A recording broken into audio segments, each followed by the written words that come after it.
went to the lengths of saying that he thought that the emergence of the unity government in Palestine was actually a worrying development. You could check, right down to his shameful withdrawal of his statement about Palestinian suffering. I'm afraid I wish things had moved on. And every few years I think, oh, good, the debate is really moving on. Oslo, I wrongly thought that. Summer of 2000, I thought that. Jimmy Carter being a bestseller, I thought that. And then my hopes are inevitably dashed because you have, the entire top leadership of the Democratic Party announcing that Jimmy Carter does not speak for the Democrats, despite, his rather anodyne proposals. I wish I could reassure you, but I'm afraid that we're still stuck in this same rut. And I just want to make one very quick point that I'm sorry to have offended David's nationalist sentiments here by belittling Britain's status in the world, but the fact that the British government on this issue absolutely and subserviently toes the line of the American government on the question of Israel-Palestine in every respect. Yes, it does. Of course it doesn't. Including the absolutely lobbying for the absolutely disgusting embargo on the Palestinian. You have not been following events here. Let him reply. Andrew, you have been away too long. One of the things that the government has most assiduously pushed, to the irritation of quite senior figures in the administration, was the absolute necessity of the United States renewing its role to attempt to try and get some kind of solution in the Middle East, to the cost of the Prime Minister's own reputation significantly. And you write this off. You see, it's not nonsense. And if you thought that was the case, would you ascribe this somehow or other to the magic Israel lobby in Britain? Would you? Well, I think Tony Blair is very conscious. Well, I think he's more conscious of the Americans. It's Lord Levy, isn't it? That's why he was concentrating on the United States. It's Lord Levy and his money. Come on, say it. The Israel lobby in the United States that dictates American policy, as you know. In Britain. And yet to which Tony Blair is the obedient poodle, as you know. So it really doesn't matter what the debate is here, because Tony Blair is going to do what he's told. All right, we're going to take a question from the gentleman in the fourth row there. I have a question for Dr. Aronovich. You mentioned that... You dignified me. I'm no doctor. Excuse me. I was being polite. So, you mentioned... In that case, may I say thank you, Professor. Thank you very much. You mentioned that one of the strongest aspects of the Israeli lobby, and the reason why it's so strong, is that Israel is a democracy.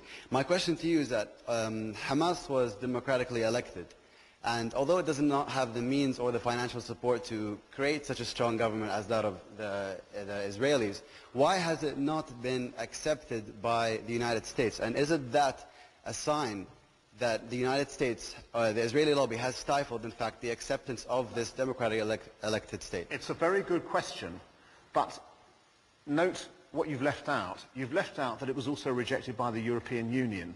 Now, even Andrew has not until now, if he wants to, now suggested that the EU is also in the pocket of the Americans, in which case your line of demonology works like this.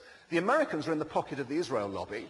Britain is in the pocket of the Americans. The EU is somehow, despite Iraq, in the pocket of the Americans as well. Therefore, ergo, the West is in the pocket of the Israel lobby. It's all signed all over. There's no, of course. And anybody who believes that the question of the right of return of Palestinians is not a complicated question must indeed answer that the answer to everything is that the Israel lobby is behind everything. So that's you haven't answered this question. No, I went off on a peroration of my own because I got cross. Okay. You haven't. No, can we just ask David to answer? You haven't really answered my question. No, to be absolutely honest, I've forgotten your question. Can I answer it? Well, I asked you, and I don't know if you've had difficulty answering the question or understanding it, but my question to you is that why hasn't the United States accepted Hamas as good. No, it is a good question, and it's not just the United States. Why has I don't want to know about Europe. I want to know about the United States. I want to talk about Europe. I want to answer in my own way. Question. Maybe there are dangers in my answer in my own way, but I'm still going to do it. You will come back to the bit that he has mentioned. Yeah, why has the EU and America not recognised the Hamas government? It's not recognised the Hamas government because Hamas refuses the right to recognise the right of Israel to exist, and also has not rejected terrorism. That's the formal reason. Now, I personally believe that was an error. I can see why the error was made, And there are very good reasons in Europe in particular. There are very particular sensitivities about toleration of terror and so on. I think it was a strategic error. The strategic error permitted people to say exactly the thing that you're saying, you're inconsistent and so on. So I think it was an error. But I think it was an error that was made in good and not in bad faith. May I quickly address that?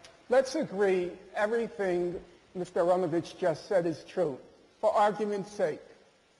There's an elementary principle of international law. It's called reciprocity.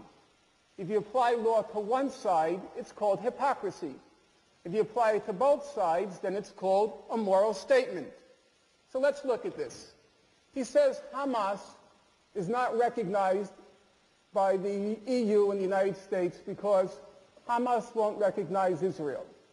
Now, the logical question is, can you name a single Israeli government official, political party, which has ever recognized a Palestinian state within its internationally legal borders, namely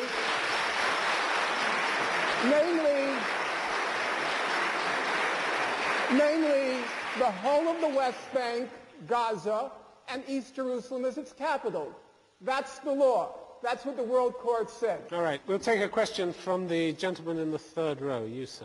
In reference to what the proposition said about the media, the National Union of Journalists in this country voted to boycott Israel. There have been plenty of moves to boycott Israeli academics. Your point if the pro-Israel lobby is so successful, where were they on that one? Where were they when the National Union of Journalists boycotted Israel? Where were they when the unions of the academic unions boycott Israel? One might also add that a boycott of Israel by the National Union of Journalists is the definition of stifling debate. Well, no, they didn't stifle. They didn't. To be fair, Martin, as you probably know, they didn't. They boycotted to stop. They agreed to stop buying Israeli goods. They didn't say they'd stop writing about Israel. They didn't boycott coverage. The academic union. The academic union said that they would not collaborate with any Israeli professors, no matter what field it was in. Well, they were following on the precedent that was actually rather successfully followed with relation to South Africa, a comparison that people don't like making. So you're in favour of that? I don't actually. Boycotts generally, no. I'm not in favour of boycotts, but they were. If you think it was okay to boycott South Africa... not stop it? What? If they're so powerful... Well, they did, actually. Is there a boycott? What's that? Is there a boycott? Yes. Yes. Are British academics boycotting Israel? They voted to boycott. I don't think so. No, and the vote, just a matter of clarification, the vote was rescinded after a pretty short time by a recall conference. Because the union was disbanded, I believe. Well, or it merged with another union. The fact is the vote was made. If the pro-Israel lobby is so powerful, why couldn't they stop it from voting yes? Right away. I mean, it's. I think you've answered your own. Hold on. We're going to deal with this very quickly, and then we're going to move on. Listen to that. Just listen to what that man just said. They got it rescinded. I'll tell you who got it rescinded. The members of the union who didn't like it got it rescinded. They, whoever they are, Andrew, those shadowy people, didn't get it rescinded. That was a democratic vote. Maybe you don't quite get that thought. Okay.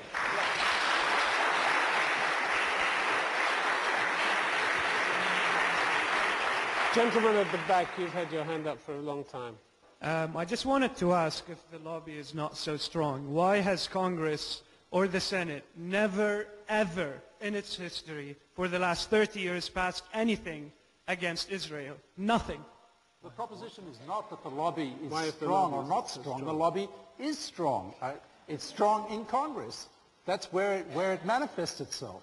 And that's the reason. There is strong support for Israel in the U.S. Congress. I don't think that is stifled debate in terms of at least the administration and politicians, where a newspaper like Haaretz has a column called the Israel Factor, where it grades every single politician out of 10 for how good they are for Israel. None of them are against Israel. It's just which is the best for Israel and which is the least worst. And they compete with each other, Democrats, Republicans. It doesn't matter. How is that not a stifling of debate in the most important thing, political sphere?